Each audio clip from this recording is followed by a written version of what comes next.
តាមគេថាដល់រៀងបុប្ផាបានឃើញតលភ្នែកផ្ការីក្នុងចិត្តផ្កាឥតមានមែកមានក្លិនចម្រាញតើផ្កាឥតមែកដើមដឹងឯណា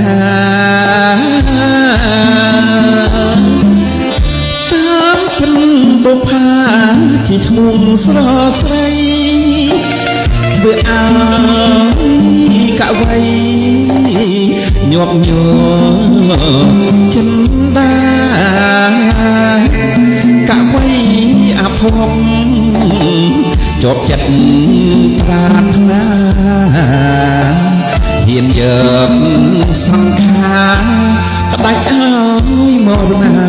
បដូរស្នេហ៍នឹងស្រីបងសូមលំទួសួនបុប្ផាសូមពេលមេត្តាសំដងប្រណីសូមអូនអាណិតដល់ចិនកវៃ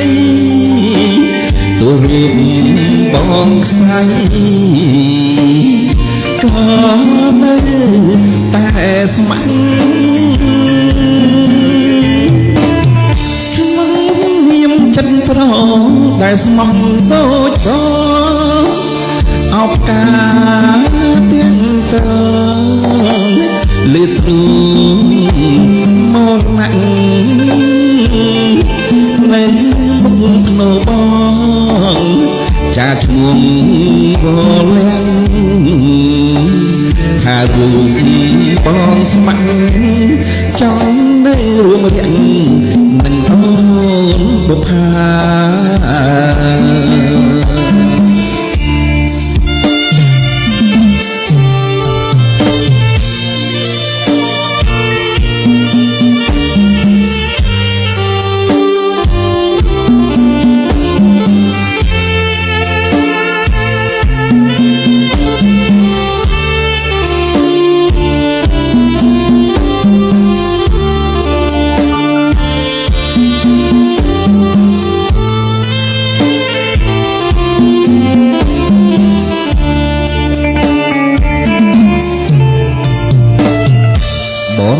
សូមបន្ទួសួ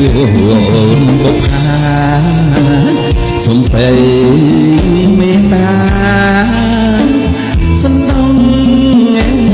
ប្រណីសូមអូនអាណិតដល់ចិត្តកវៃទូរូបបងខ្សែក៏នៅតែស្ម័គ្រក្នុងនាមចិត្តប្រតែស្មោះដូចបងអបការទាំងតើលេទ្រូងមកណាក់នៅមុខក្នុងបងចាឈ្មោះវលាំថារូបបងស្ម័គ្រចង់នៅរួមរៀងនឹងអូនបុប្ផា